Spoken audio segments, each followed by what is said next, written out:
Mahakasika kosa indray ny fiara-miasa ny firenena malagasy sy ny firenena vahiny dia nandray ny maso Japony miasa sinoina eto Madagasikara tamin'ity androany ity ny Premier Ministre lehibe ny gouvernemanta ka teny amin'ny birao fiasany tetsy mahazo arivo no nandraisana ity vahiny ity. Nandritra izany ihany koa no nilazan'ny Premier Ministre fa tratra ny tanjona ry mihoatra ary izany teo amin'ireo hetra miditra amin'ny kitapom-bola mpanjakana tato anatin'ny 2 volana. Tao anatin'ny 2 volana Jona sy volana Jolay dia natratra 720 ny hetra niditra tamin'ny kitapom-bola mpanjakana tratra ary nioatra kokoa ny tanjona napetraka hoy ny Premier Ministre Ravelonarivo Jean. Isan'ny voatra tokoa izany nandritra ny fitsidiana ara-panajana nataony masoivo japonais miasa eto Madagasikara Andriamatoa Ryue Osoya teny mahazo arivo. Ka ao anatin'izany satria mandalo eto Madagasikara ny FMI ny Fonds monétaire international dia tsy maintsy nanao jirototoka sy nanontany izy hoe aiza ho aiza ary ny fandehany réforme izay natao ary manahoana ny mikasika ny recette fiscale sy douanière.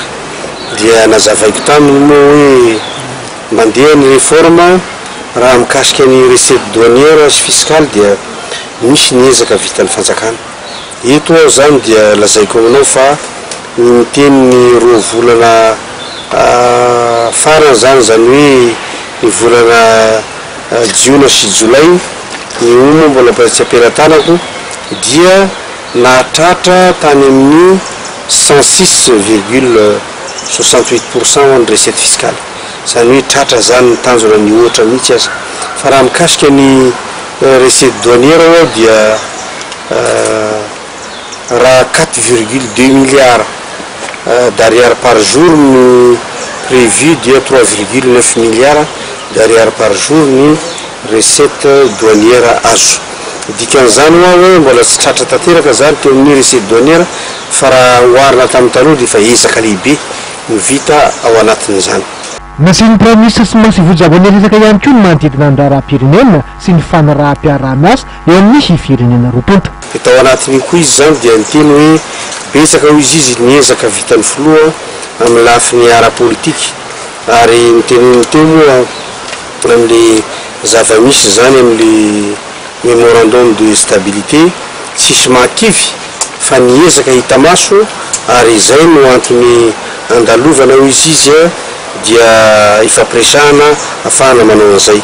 Dia nilaza koa izy ary fantatra izany fa atsoatso moa dia misy fanasana nataon'ny Premier Ministre japonais ho an'ny filoham-pirenena dia mety anainga hoany izy zany amin'ny fanamafisana ny fiaraha-miasa amin'ny firenena japonais sy ny firenena malagasy.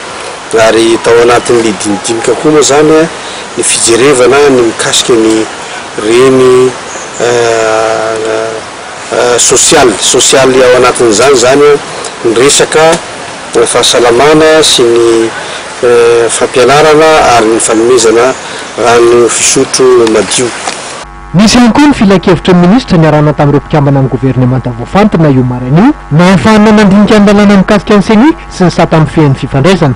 Finiavana tena hanao zavatra tsara no mahatonga hoe satria betsaka koa ny asa ty ivelana amboarina ankehitriny dia olona vitsy zany no nanao consultation afana mampivoaka anazavana lalandalina kokoa mikasika ny hoe ny lalàna anaovana ny leseni zao nge ny tena fandehan'izy ity rariny kosa angamba fa tsy hoe ny rehetrarehetra mihitsy kosa sambo hoe hanao an'izay fa lasa conseil mialalina ny karazana hoe fanomezana fanazavana oentina ho an'ny filoha ary tsisy resaka rembalimana anankiray ny resaka tao fa hoe ny lalàna mikasika ny seni aloha dia amin'ny manaraka indray oentina koa le code de communication azavaina hoe izao ny fandehan'ity. Nasiana Andriamatoa Ravelonarivo Jean resaka ihany koa no mikasika ny fanavozan'ny accord cadre miaraka amin'ny la Frantsa mba ahafahan'ny firenena roa tota mahazo tombontsoa.